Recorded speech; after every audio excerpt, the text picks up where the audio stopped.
Et si nous parlions cinéma par Emma Goldberg.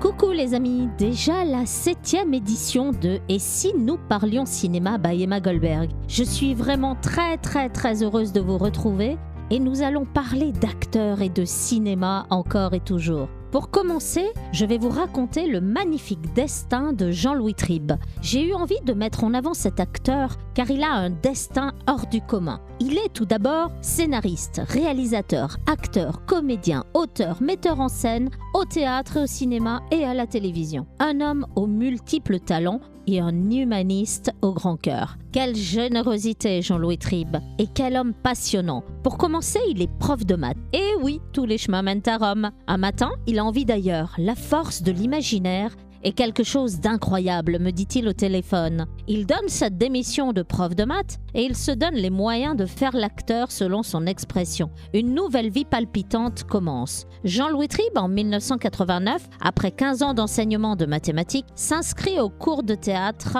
de Vera Craig et écrit pour la télévision, notamment Les Nuls, La Famille Formidable, Gaulle, tout en réalisant des reportages pour L'Assiette anglaise de Bernard Rapp ou Drevet vend la mèche pour Patrice Drevet. Jean-Louis Tribe apparaît aussi dans Interdit d'amour, prix du scénario de Monte-Carlo, réalisation Catherine Corsini. Il écrit aussi des sketchs pour Les Nuls et tellement d'autres encore. Jean-Louis Tribe est complet. Il travaille, il s'accroche, il est fait pour ça. Il enchaîne, il écrit. Il est aussi le concepteur d'une émission, Boulevard du Rire, présentée par Victor Lanoux. Il écrit aussi beaucoup pour le genre du café-théâtre. Chacune de ses émissions tournant autour d'une famille du café-théâtre, il me confie d'ailleurs qu'il les a tous rencontrés, que ce soit le théâtre du Splendide et tous les autres de cette époque. La magie du talent à l'état pur, Jean-Louis Tribe. En 1991, il joue dans son premier téléfilm, Le Dernier Lien de Joyce Buñuel, et il réalise son premier court-métrage, Le Scooter à pédales, Grand Prix au Festival de Lille. Il suit ensuite les cours de l'Acteur Studio avec Corinne Blou, qui lui donne le virus de la méthode Strasberg au cours d'un séjour à New York, puis John Strasberg. À son retour des États-Unis, il se consacre au théâtre, joue Mademoiselle Julie d'Auguste Strindberg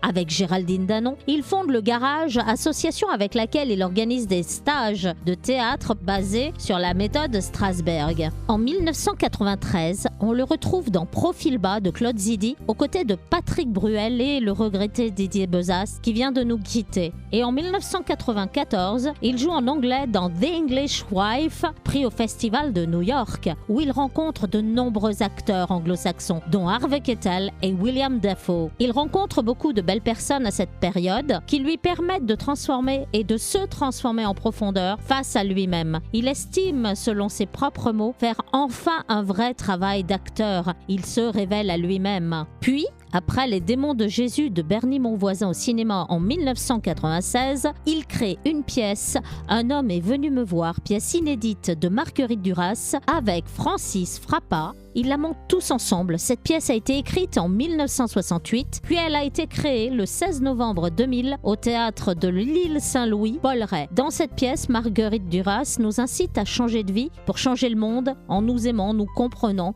Une pièce où l'on présente la violence politique et sociale, très engagée pour l'époque. Jean-Louis Tribe joue sous la houlette de Michael Lonsdale dans La nuit de Marina Tsvetaeva avec Sonia Petrovna. Depuis 2001, il alterne les rôles à la télévision et au cinéma, comme dans Gangster d'Olivier Marchal, Tombé d'une étoile de Xavier Deluc, ou encore Des poupées et des anges de Nora Hamdi. En 2004, Jean-Louis Tribe joue dans Sortie de scène de Nicolas Bedos, mise en scène Daniel Benoît au Théâtre National de Nice. Cette pièce a d'ailleurs un franc succès. Jean-Louis Tribe aime travailler comme un artisan. Tant qu'il ne se sentait pas acteur, il estimait qu'il devait travailler et apprendre sans relâche, travailler, travailler, travailler. Il fait aussi des stages de l'acteur studio en qualité de professeur. Jean-Louis Tribe a d'innombrables projets pour 2020. Il est tout d'abord choisi pour une grosse série israélienne, L'Attaché pour Hot, le Netflix israélien, série qui sera nommée au César israélien. Ils ont vu mes travaux, me dit-il humblement, et ils me voulaient moi, tout simplement. Il me confie qu'en enchaînant les tournages, il a énormément travaillé son rôle de Pompidou, qu'il incarne dans le film De Gaulle, L'éclat et le secret pour France 2, puis il incarnera le rôle de Gérard Louvain dans le biopic sur Grégory Le Marchal. Il faut rentrer dans le rôle, me dit-il. Il faut lâcher prise. Ensuite, viendra aussi la pièce Casanova le pardon de Christian Rome, mise en scène théâtre par Jean-Louis Tribe, avec la grande Marie-Christine Adam. Un bon moment, un beau spectacle. La pièce comme le décor et les costumes sont vraiment bien. On y passe un très bon moment, les dialogues sont bien écrits aussi, un superbe moment de théâtre. Jean-Louis Tribe enchaînera avec le film Juste une mise au point en 2020 de Milo Chiarini, Sabrina Nucci, avec Jean-Louis Tribe évidemment, Éric Delcourt, Milo Chiarini et bien d'autres. Joseph a décidé de réunir ses 3 enfants, Jean, Jérôme, Joanne, pour ses 60 ans dans le chalet familial. Se sachant mourant, il compte bien passer 2 jours inoubliables. C'était sans compter les querelles qui divisent Jean et Jérôme. Malgré une ambiance électrique, ce huis clos dépeint des personnages hauts en couleur qui finiront par crever l'abcès et se rendront compte que malgré leurs différends, rien n'est plus fort que les liens du sang. Très beau film qui sortira en 2020 et que je vous invite à aller voir au cinéma. Personnellement, je vais y aller. Ah, il est comme ça, Jean-Louis Tribe, le talent, l'expérience, l'humilité. Il me parle de lui, il est généreux, il nous emmène dans son monde et on n'a plus envie de le quitter. Il va continuer de nous faire rêver et nous allons le suivre sur les réseaux sociaux et sur les écrans.